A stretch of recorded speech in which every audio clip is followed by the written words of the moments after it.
știe sunt artist și în ciuda aparențelor mai am și zile când sunt trist. Câteodată mi se pare că trăiesc un vis, că am făcut mai mult în viață decât doar să exist.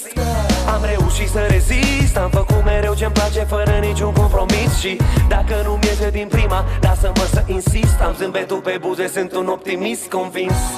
Când am un scop de atins, merg mereu până la capăt, nu mă las învins. Și atunci când văd că o ușă s-a închis, mă uit în altă parte să văd ce-am deschis.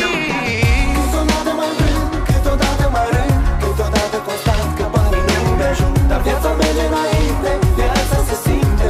Noi o trăim dincolo de cuvinte, dincolo de cuvinte, dincolo de cuvinte.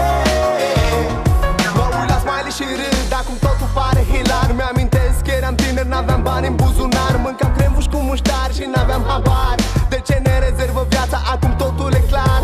Totul pentru public, pentru scenă, pentru fan. Și mă știu ca pe o rudă, că mă știu de mulți ani. Pot să râd, să plâng, că sunt un tip normal. Pot să dau un bar dacă sunt luat de val. Nu sunt un tip banal, dar asta nu înseamnă că sunt grande. Și am o viață atât de complexă, pot să scriu o carte. Jur că aș face parte fiecăruia din voi. Alex Velea, frățiuel,